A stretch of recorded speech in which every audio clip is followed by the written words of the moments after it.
And not only did inflation fall to 6.7% in August, it's falling faster than expected. Things are moving in the right direction, with food inflation falling for the 5th consecutive month. The UK GDP is revised higher for the first and second quarters, with the country's statistics office hailing post-pandemic performance stronger than both Germany and France. The increase of childcare support, the introduction of capital investment allowance in the spring budget, targeting key growth areas, advanced manufacturing, life sciences, clean energy, that is all on the right track. Today, we build for the future. With inflation down, debt falling and growth up, the declinists are wrong and the optimists are right. We stick to the plan because the plan is working, and I commend this statement to the House.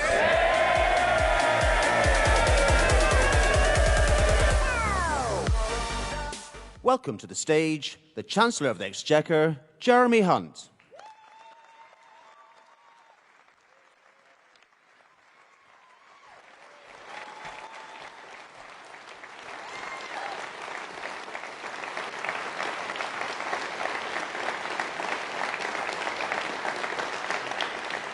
Good afternoon. The last time I spoke at conference was as Foreign Secretary 5 years ago. After that, I thought my time in government was over. So it's great to see the PM getting the over 50s back into meaningful work. I do, however, have some very youthful under 50s in my ministerial team. So thank you, John Glenn, Andrew Griffith, Vicky Atkins, Gareth Davis, Jojo Penn, Mark Fletcher, Paul Howell, Anthony Mangle and Andrew Stevenson for their brilliant work.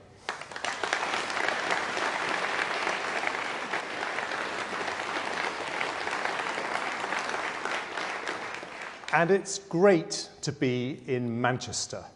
Since 2010, this great region has seen unemployment halve, nearly 200,000 more jobs, and 6 new tech unicorns. Labour mayors talk up the problems, but it's Conservatives who chalk up the jobs.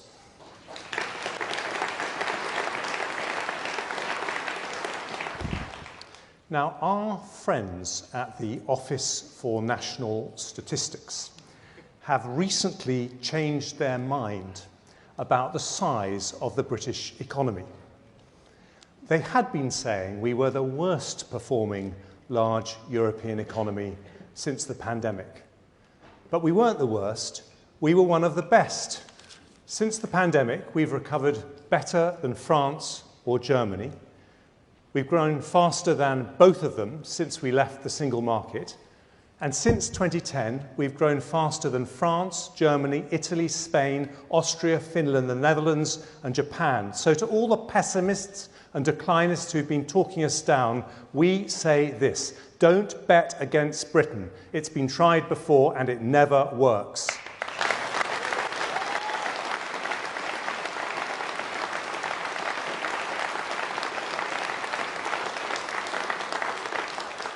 Conference, it's nice to set the record straight, but Rishi Sunak and I care more about the future than the past. And our plan's very simple. We're going to make Britain a global leader in the industries of the future, the world's next Silicon Valley. And it's already happening. Last year, we became only the 3rd trillion-dollar tech economy in the world. Our tech sector is now double the size of Germany's and 3 times France. British discovered vaccines and treatments saved 7 million lives across the world in the pandemic, more than from any other country. We do more offshore wind than anywhere in Europe. We've got 3 huge electric car factories being built. We're Europe's biggest film and TV production centre. And next time I want to see Barbie wearing a Union Jack, because that too was filmed in Britain.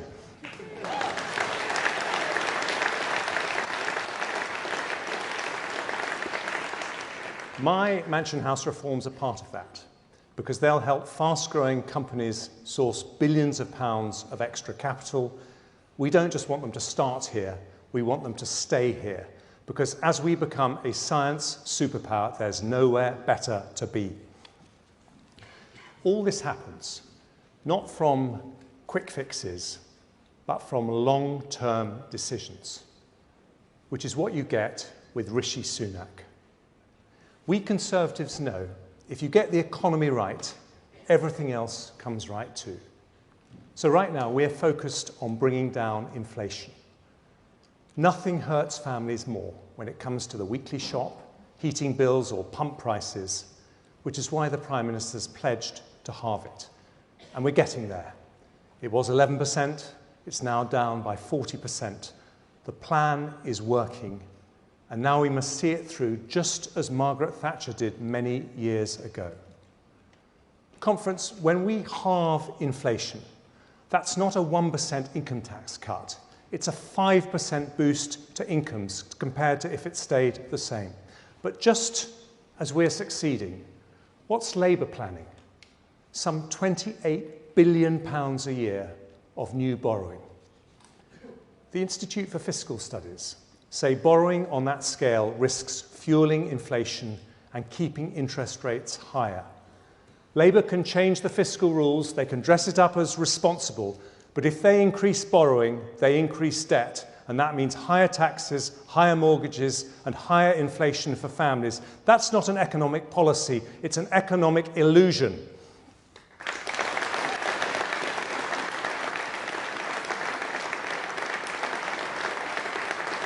And it underlines the elemental choice in British politics, the choice behind all other choices. Sound money under the Conservatives or run out of money under Labour. Never again, Conference, never again.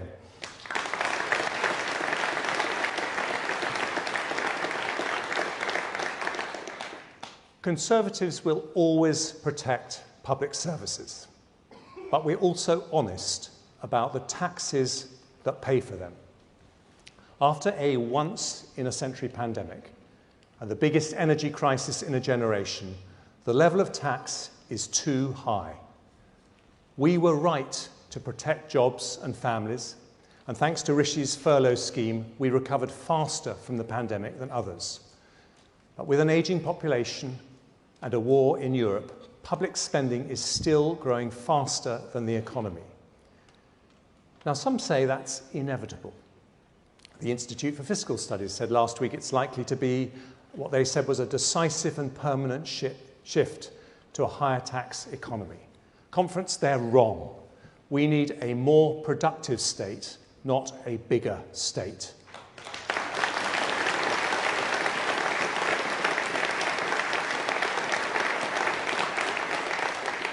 If we increase public sector productivity growth by just 0.5%, we can stabilise public spending as a proportion of GDP.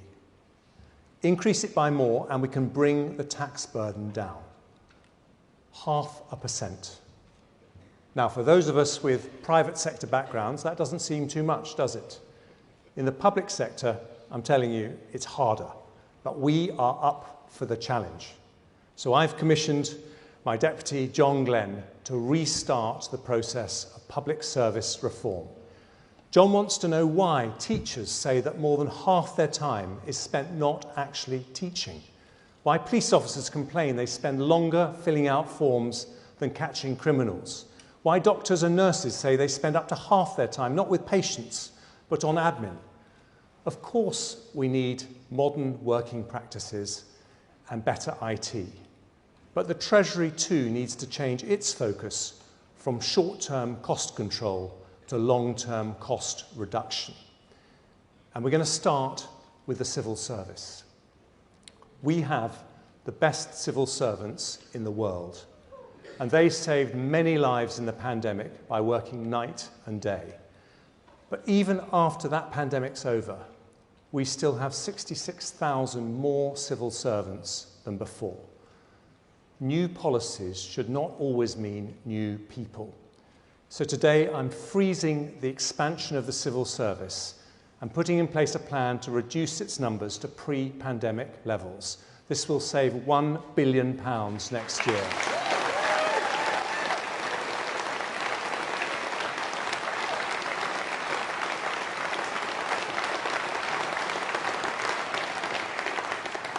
And I won't lift that freeze until we have a proper plan, not just for the civil service, but for all public sector productivity improvements.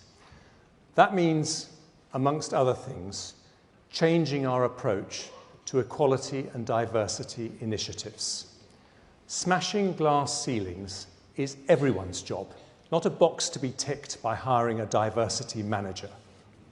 But I'm going to surprise you with one equality and diversity initiative of my own. And trust me, you'll like this one. Nobody should have their bank account closed because somebody else decides they're not politically correct.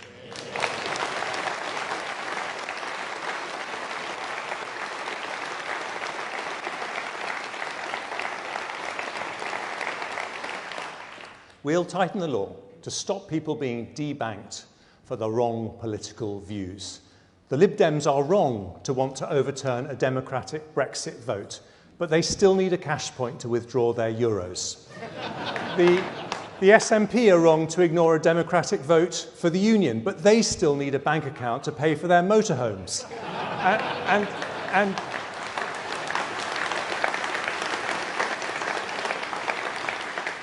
And even Keir Starmer, who's wrong on just about everything, needs his trade union cash so he too can have a bank account, just never the keys to Downing Street.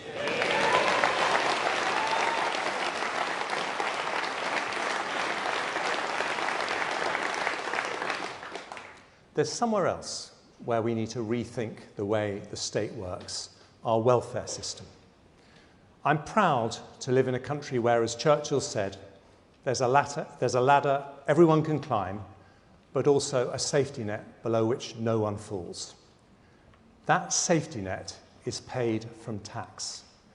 And that social contract depends on fairness to those in work alongside compassion to those who aren't. And that means work must pay. We're making sure it does. From last year, for the first time ever, you can earn £1,000 a month without paying a penny of tax or national insurance.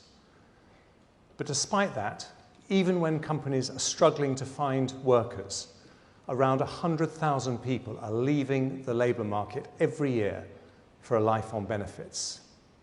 Mel Stride gets this 100%, which is why he's replacing the work capability assessment. And we're going to look at the way the sanctions regime works. It isn't fair that someone who refuses to look seriously for a job gets the same as someone trying their best. Now, Labour have pledged to end sanctions. Have they learnt nothing? When they left office, we had more children in workless households than nearly anywhere in Europe. Since then, those households are down by 1 million, and conference, we are never, ever going back.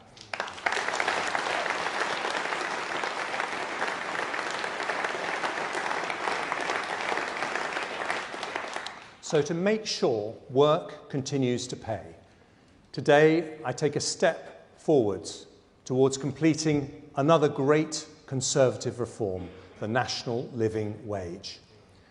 Since we introduced it, nearly 2 million people have been lifted from absolute poverty after housing costs, not by tax credits or benefits, but by removing the barriers to work, boosting salaries, cutting tax, making work pay.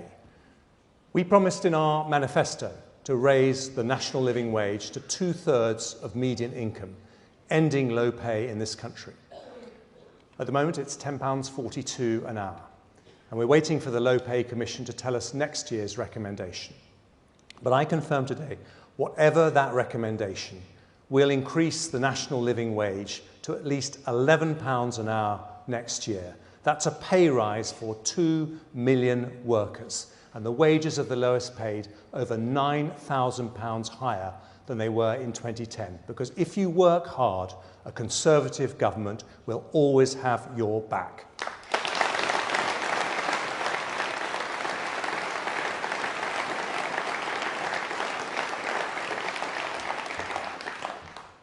It's easy to support higher growth, better public services, and lower taxes.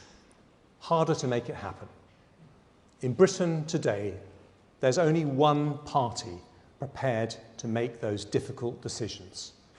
Our party and our Prime Minister, whose diligence and tenacity have given us the Windsor Framework, the Atlantic Declaration, the Trans-Pacific Trade Deal, and the NHS Workforce Plan, whose own life story shows just what's possible with education, aspiration, and hard work. His story and our story. More growth, more jobs, more doctors, more nurses, better schools, less poverty, less crime. Conference, it's time to roll up our sleeves, take on the declinists, and watch the British economy prove the doubters wrong. Thank you.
Ladies and gentlemen, please welcome the Secretary of State for Business and Trade, Kemi Badenoch.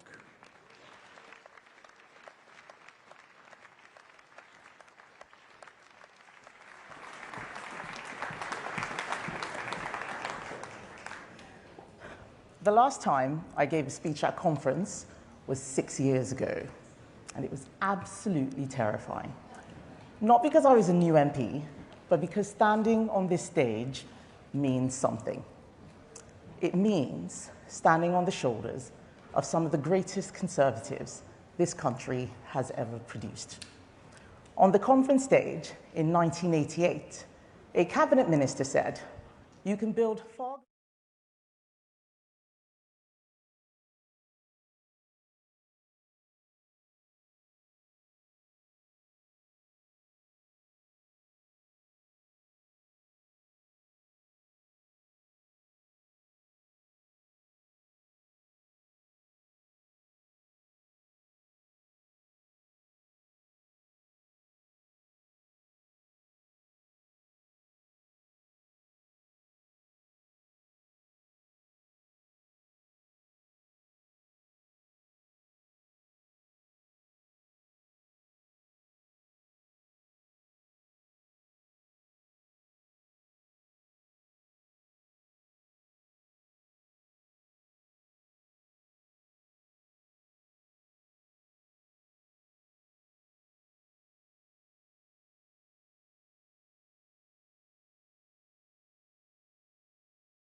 the vote of confidence in the project of the United Kingdom. And we will soon be asking the country to trust that this project is safe in our hands. We'll do this by reminding them that Conservative ideas are just as powerful, just as relevant today as they have been in the past. That government is not the answer to every problem, and neither is more spending.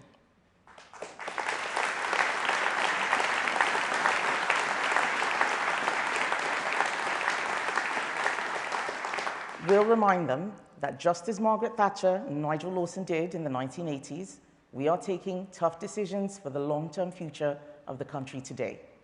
A new British success story is getting started. We must not let Labour ruin it. Thank you.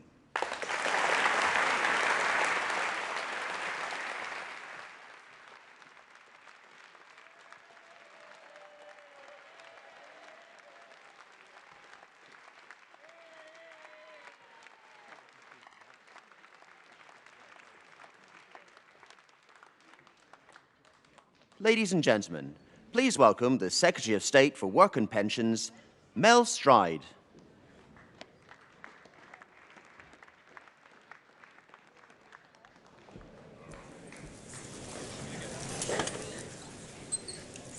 Conference. When times are tough, it's easy to forget the great things that we achieve. And I am immensely proud of what we have helped to achieve at the DWP.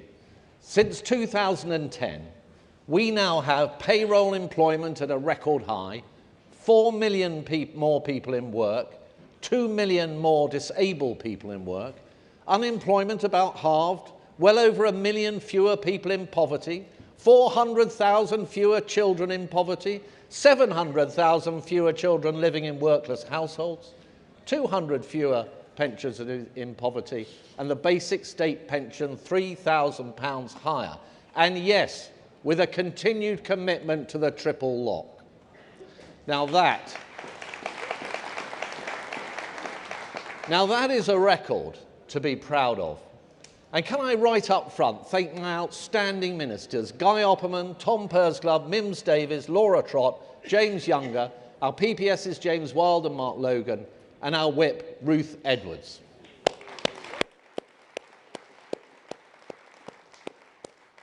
Now, as a department conference, we've been busy protecting the most vulnerable, delivering unprecedented financial support for households in the face of the pandemic and global inflation. And the fact that we've been able to do that at such scale and pace is down to the modern dynamic benefit system that we Conservatives have created, and is of course a tribute to the reforms championed by my friend and successor, Ian Duncan Smith. When families are struggling through no fault of their own, as Conservatives, we have stepped in to support them through difficult times. But interventions of this kind can only ever be temporary. The only sustainable solutions for tackling poverty and disadvantage must contain at their core a simple contract between the state and the individual.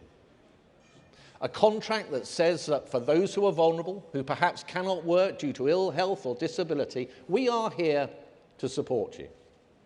That is the foundation of the compassionate conservatism in which I believe. But there is another part of that contract that says very clearly that where you can work, perhaps with a little help, then benefit should never be a substitute for hard work and personal responsibility. Because society has to be about much more than just rights and entitlements. We cannot live only expecting things of others. We must also have expectations of ourselves. So I see these as the guiding principles that should run through every part of our welfare system. Fairness for those most in need, supporting the most vulnerable, but fairness for taxpayers and society more generally too. This is a moral imperative. Work contributes to society in the broadest and most powerful way. For the individual, it means greater self-worth, health, and well-being. And for society, it drives the economic growth we need to pay for the public services which we all rely upon. And that is why, as Conservatives, against the howls of protest from the Labour Party who would rather park people on benefits for decades, we brought in universal credit. We made sure that work always pays. But now, conference, we face new challenges. A tight labour market with businesses struggling to fill vacancies and rising numbers of people falling out of the labour market due to ill health and disability. We should not hide from these challenges. We should be honest about them. And under Rishi Sunak's leadership, we are getting on with the job of driving forward the next generation of Conservative welfare reforms to tackle the underlying problems which have been holding our country back. And that starts with what we're doing in our job centres. Just as the world of work is rapidly changing, so the ways in which we help people into work must change too. So we're trialling a far more demanding approach with claimants at particular risk of becoming long-term unemployed. This includes far more frequent work-focused requirements with firm sanctions for those who fail to fulfil their commitments, and more support for those who need it. And we've been testing new incentive schemes for our best performing job centre teams, recognising and rewarding those heroes who go above and beyond to improve the lives of others. The sort of approach that is common practice in successful parts of the private sector. And if it is good enough for the private sector, then it should be good enough for the public sector too. But beyond our job centres are many who are even further from the labour market, the economically inactive, those who are not in work or looking for work. Now, overall, our level of inactivity is lower than the average for the G7, the EU, and the OECD. And thanks to our labour market interventions, inactivity has come down by almost 250,000 since its pandemic peak. But there is a key area where further progress needs to be made: the number of people who are inactive due to ill health or disability. This really matters, because when someone falls out of the labour market, it's bad for our economy. It's bad for businesses struggling to recruit staff. It's bad for the public finances. But perhaps most importantly of all, it's also bad for the person concerned. Having a job isn't just good for your finances. It's good for your mental and physical well-being too. And it pains me to think there are so many people being left on benefits who want to work and who could be thriving in work. It's a waste of human potential. But for too long, conference, politicians have taken the easy way out. In one form or another, they've let things drift. And we simply cannot afford to do that any longer. We have to deliver fundamental change for the long term if we are to address this challenge. So we are reforming our sickness and disability benefit assessments for the first time in over a decade to take account of the modern workplace. That is going hand in hand with a revolution in the employment support we're providing for people with health problems and disabilities. That's why, at the last budget, we unveiled £2 billion of investment, including a game-changing new programme, Universal Support, which will place people into work with a personal advisor providing wraparound support for up to a year while they find their feet. We know that this is an approach that works because we have already been delivering it, including a trailblazing scheme in the West Midlands, Thrive Into Work, led by the Andy Street. I have seen firsthand how they are integrating healthcare and employment support.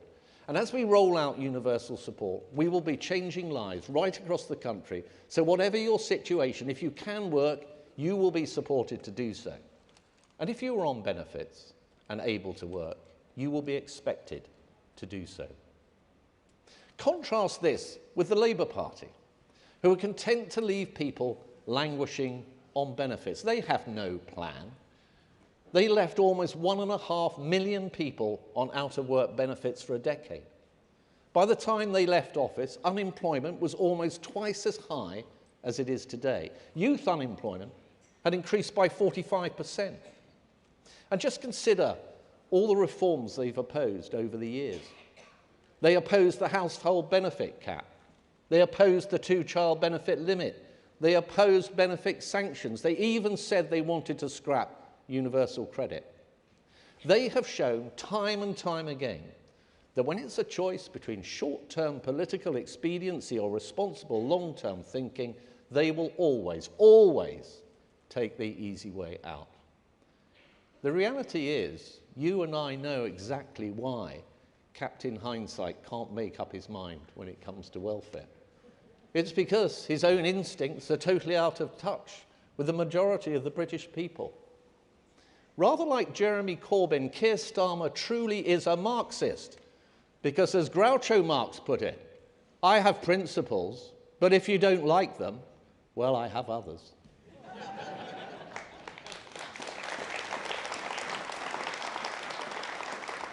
When Labour last left office, the number of children living in a household where no one worked had risen to 2 million. That's 2 million children who weren't seeing a parent go out to work in the morning with all the knock-on effects for their future. Since we came into office, that number is down by a third. We simply cannot afford to let them into government ever again.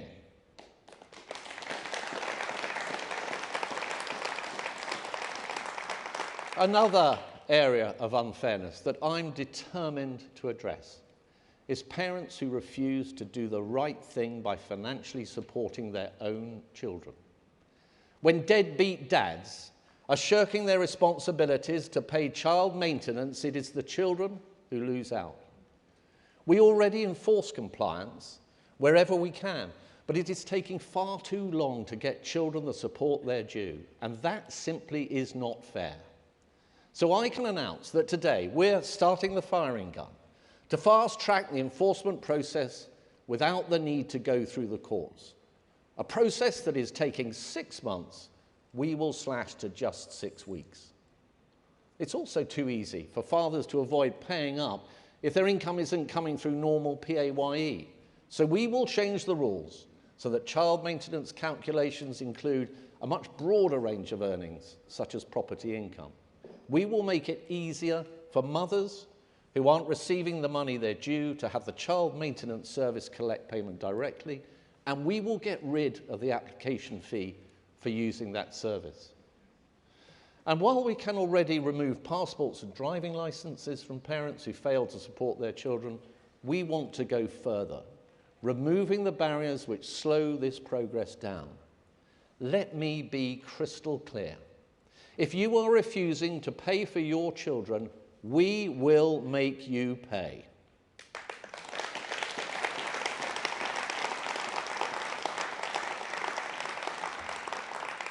So, our message is simple. We are here to help.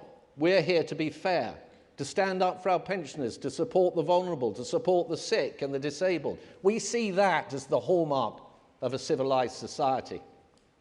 But we are also the Department for Work, and we must never lose sight of that.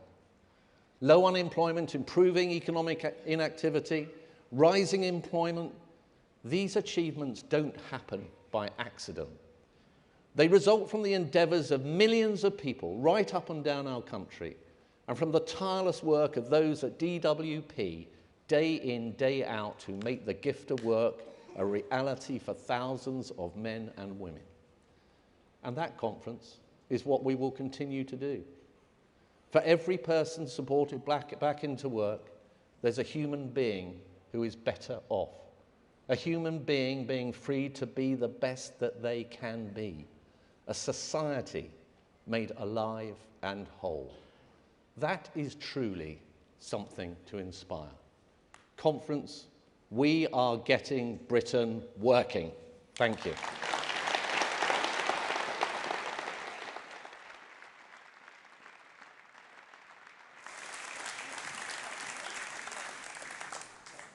Ladies and gentlemen, please welcome the Secretary of State for Environment, Food and Rural Affairs, Therese Coffey.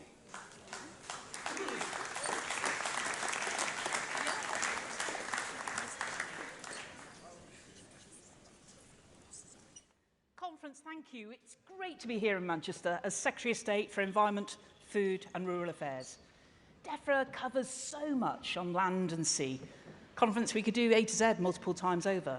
Agriculture, animals, bins, chemicals, right through to zoos, and pretty much everything in between. In that, I am fortunate to be helped by my great ministerial team, Mark Spencer, Rebecca Powell, Trudy Harrison and Richard Benyon, ably supported by our whips, Joe Churchill and Jacet Harlick, and our great PPSs, Jerome Mayhew and Chris Loader. As DEFRA ministers, we live and breathe the countryside. 3 of my ministers farm, and the other 2, well, we represent very rural constituencies. And I can assure you there are no greater champions in government of farming and the countryside, apart from our Prime Minister, Rishi Sunak, who has put British food and farming firmly at the heart of government, where they're hosting the UK's first Farm to Fork Summit at Downing Street and flying the flag for farmers in our trade deals. And while we may disagree on who has the best county show, it's definitely Suffolk. We are united in our mission to back British farmers, in supporting nature and supporting rural communities. And to achieve that, we are making necessary long-term decisions for a brighter future and delivering our plans so that the environment will be in a better state than we inherited it. Our updated 25-year environment plan, our plan for water, our plan on unleashing rural opportunity, our agricultural transition plan, to name just a few. But a conference, of course, is not enough to have plans. It is about delivery. And delivery at DEFRA needs dogged determination, helped by being rooted in reality, and by being respectful to the people who will help us achieve the outcomes we all want. And also by being agile, turning ambition into action. Conference, we are Conservatives by name, we are Conservatives by nature, and we are Conservatives for nature. Throughout the last century, it is Conservative governments who have shown that leadership. It was Margaret Thatcher who was the first leader to speak about climate change on the world stage. She spoke about Britain's world-leading scientists, about healthy soils for our farmers, and the importance of international cooperation. Meanwhile, we can see both Labour and Liberal Democrats lassoing themselves to the latest bandwagon, trying to be the new best friends of the environment and of our rural communities. Well, Conference, I know that people are savvy. They will be wary of the wolves in sheep's clothing. They've heard about Labour's plans to have a right to roam, when we already have well over 100,000 miles of public footpaths. Now, that is really worrying for farmers, who are our key custodians of the countryside. Frankly, the only right to roam on those fields should be for their cattle, their sheep and their pigs. Labour is not supportive of the sensible changes that the Prime Minister has made on rural homes and heating. Now, we recognise that rural communities may need more time and more financial support to make an appropriate transition for net zero. And that's the sort of sensible policy that rural communities expect and shows that we are on their side. They know they can trust us, they can trust Conservatives to deliver for them, for the countryside and for the planet. Now, Conference, the primary purpose of our farmers and food growers will be to make sure we have food on our plates. Food security is a key element of our own national security. So I reaffirm the Prime Minister's commitment to ensure that we produce at least 60% of the food that we consume right here in the UK. But the aftershocks of COVID and the inflation stemming from the illegal invasion of Ukraine have hit our farmers and, of course, our consumers too. But we want farmers to have a fair deal, and that is why we are regulating so that they get fair contracts. Our farmers produce the best food in the world to the highest animal welfare standards. But there are some green zealots who think our farmers should stop rearing livestock, and instead we should eat fake meat.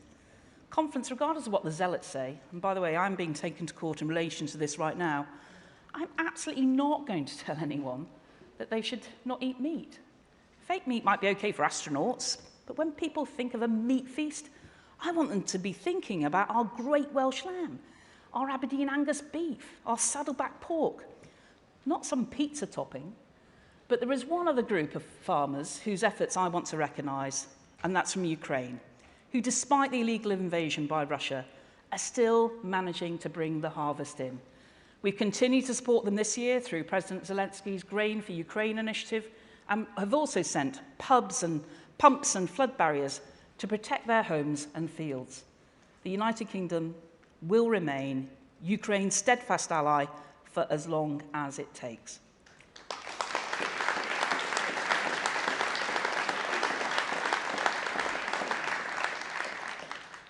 Conference, the countryside is at the heart of what makes our country such a great, special place to live. But as well as the joys of rural life, we know there are challenges, particularly when it comes to digital connectivity. I share in the frustrations of a crackling call or a faltering video Teams meeting. But earlier this year, Simon Fell, MP for Barrow-in-Furness, was appointed to be our rural connectivity champion, and I know he has got to work straight away.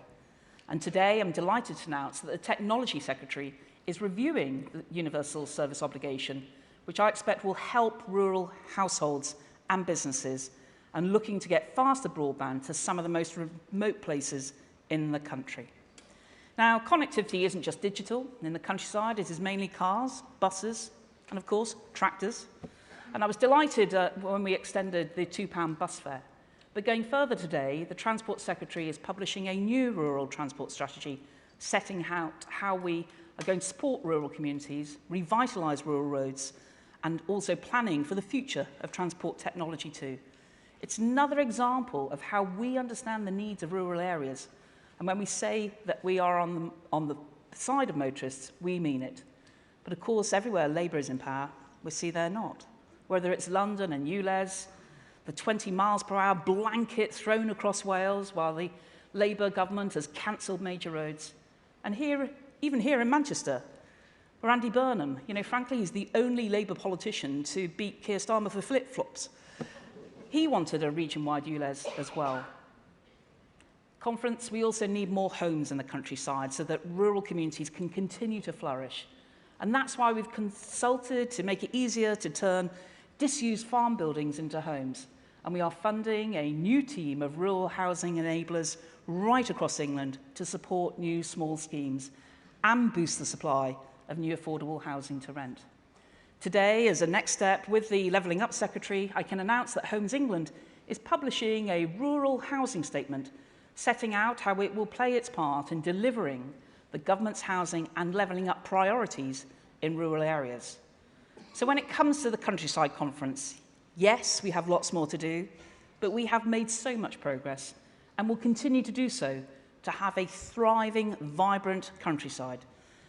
Now, as the Secretary of State for Rural Affairs, I am the countryside champion across government, but it's clear from what work we are doing and new strategies that we are developing that the countryside matters in all corners of this government. And Conference, we're going further to help farmers and rural businesses by making the most of our Brexit freedoms. Freedom from European rules, freedom to choose what works best for Britain. And we've already legislated to allow gene editing so that we can design crops that are fit for the future. And my officials are cutting red tape and introducing smarter regulation. Frankly, bent or straight, it's not for government to decide the shape of bananas you want to eat. I just need to assure you that they are safe to eat. So we will be dropping absurd regulations, including the one on bendy bananas.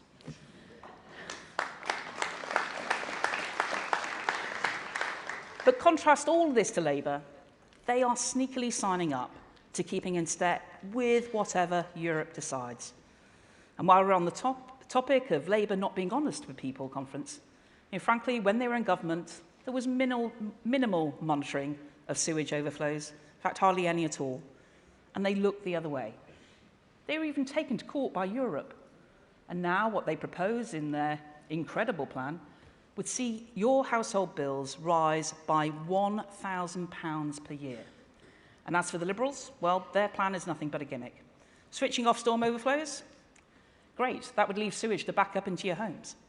And with our plan for water, we have a credible plan and we're fixing Labour's mess yet again and taking long-term decisions for the security of supply, for homes, for businesses, and our farmers too. So, Conference, be proud of what we Conservatives have achieved, Be proud of what we have delivered for the countryside, even in just the last year. Much progress made, still much more to be done, now and for the long term, and we're going to get down to business and we're going to deliver it. Thank you.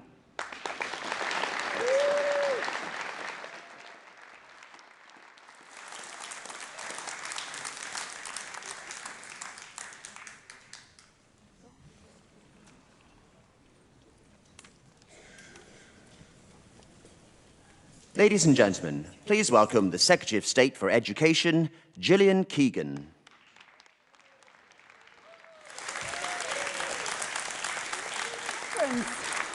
It's a real honour to address you here today. 40 years ago, less than 40 miles away from here, sat in a failing comprehensive school in Knowsley, I could never have imagined myself standing here today. Growing up in Huyton, the constituency of Harold Wilson, the influence of the Labour Party was everywhere around me, including in my own family. My great-grandma, a proud, lifelong member of the Labour Party, my granddad, a miner and a member of the NUM. In my office, on my desk, sits my granddad's miner's lamp, a daily reminder of where I'm from and why I became an MP.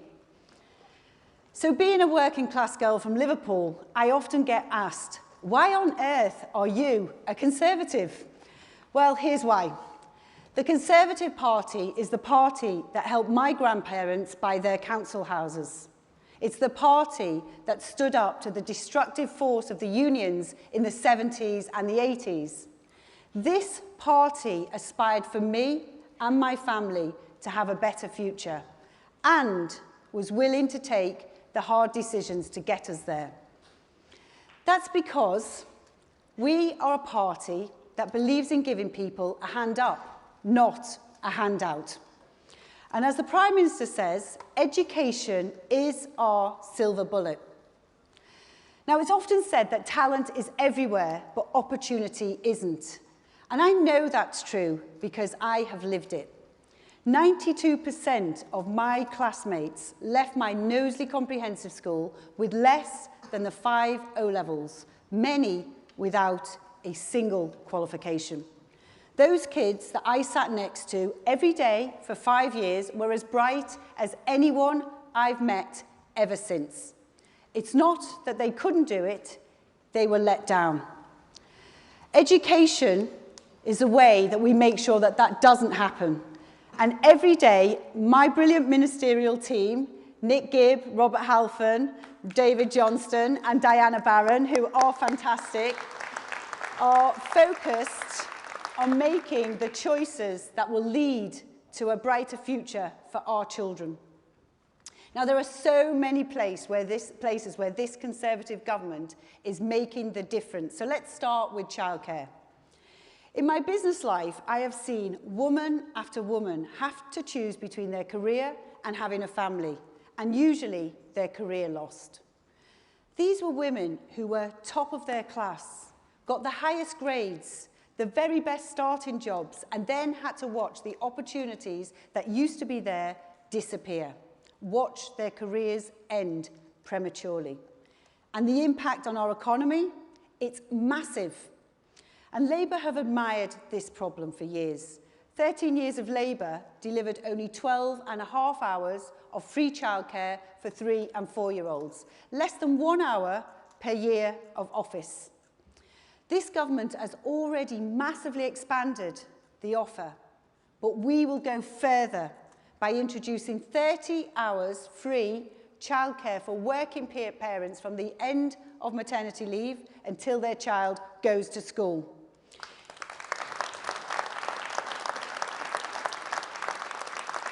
It's giving mums and dads back their choice. And to be clear, this is the most comprehensive and generous childcare package in our country's history. It is the Conservative Party that are taking long-term decisions to support families. Now, we've completely transformed our school standards, making sure that all kids go to a good school. We're determined to crush the soft bigotry that says people like me shouldn't succeed. And a single teacher can change your life. For me, that teacher was Mr. Ashcroft, who stayed behind after school to teach me engineering when girls couldn't study it. Every day, every teacher, every one of them is changing a life. And to them, I say thank you from the bottom of my heart. And I'm particularly grateful to those who have worked night and day with us to ensure that children are able to learn face-to-face despite the challenges of RAC. Even though the pandemic set us back, our education standards are recovering and they are rising. Our plan is working. We've reformed the school system. We've reformed teacher training. We've reformed the curriculum. Our phonics checks are ensuring children leave school able to read properly. Our free schools are driving up choice and standards. Our academies are unleashing heads to run education in a way that works for children, not for bureaucrats. And the results speak for themselves. Our children are now the best in the West for reading. It's a phenomenal achievement, and I'm determined that it will be maths that's next. I'm so proud of our children for what they have achieved, and our reforms are working, despite the opposition. Labour and the Lib Dems called our plans dangerous and ideological. They said our literacy drive was dull. Time and time again, they choose short-term policies over long-term decision-making. And the results? Whilst we're rising in the international league tables, Labour-run Wales and SNP-run Scotland are slipping behind. They play the same old politics. We make the decisions that improve things for our children. Today, one of the biggest issues facing children and teachers is grappling with the impact of smartphones in our schools. The distraction, the disruption, the bullying. We know that teachers are struggling with their impact, and we know that they need support. So today, we're recognising the amazing work that many schools have done in banning mobile phones, and we're announcing that we will change guidance so that all schools will follow their lead.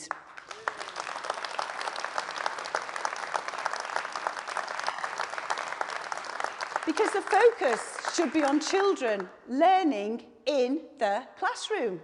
Children need to be in school. Now, that shouldn't be controversial, but during the strikes, Labour could never bring themselves to say so.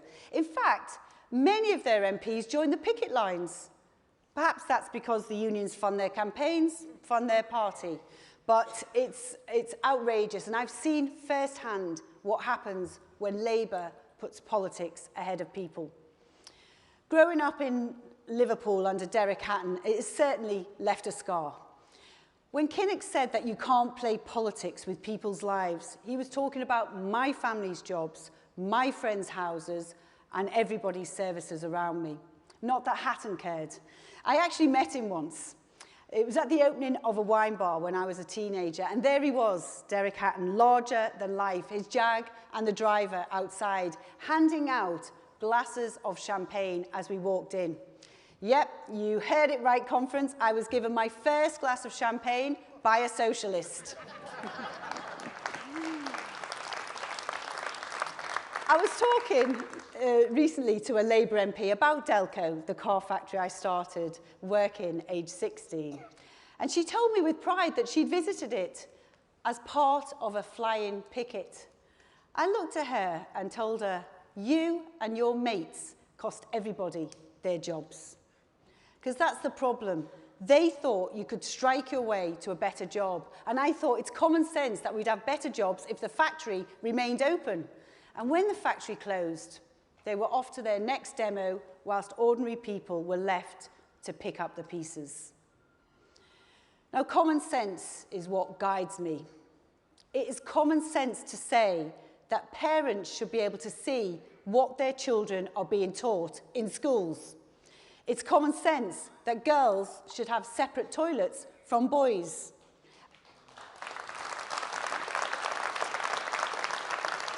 And it's common sense that earning and learning is a brilliant route into a career. It makes no sense to set an arbitrary target of 50% of kids going to university when we need 100% of kids getting great opportunities. And university is not the only option. My apprenticeship changed my life, and thanks to this government, have changed 5.5 million lives since 2010. Some people view them as second-rate, but my mission is to change that, to make an apprenticeship the way you become a teacher, a doctor, a lawyer, even a space engineer. Many will still want to go to university, and that will be the right choice for them. And if they do, they should get the education that they've paid for. That's common sense, right? Apparently not. Because over recent years, we've seen constant strikes, we've seen students not getting the education they've paid for, and some not even having their degrees marked. This is outrageous behaviour.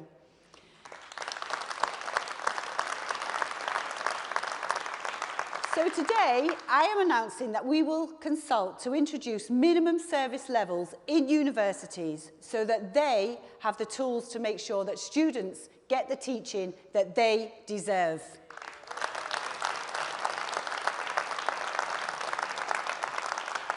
So when I go home to Liverpool and they ask, why are you a Conservative? Well, here's the answer. With the Conservatives, you get the childcare that allows you to have a family and a career. With the Conservatives, you get schools which standards are relentlessly rising rather than going backwards under Labour. With the Conservatives, you get an apprenticeship that is a route to a great career, not a dead end with an enormous student debt. With the Conservatives, you get the opportunity to go as far as you can, and we are the only party that will make the long-term decisions to give our children the bright future that they deserve. Conference, thank you very much.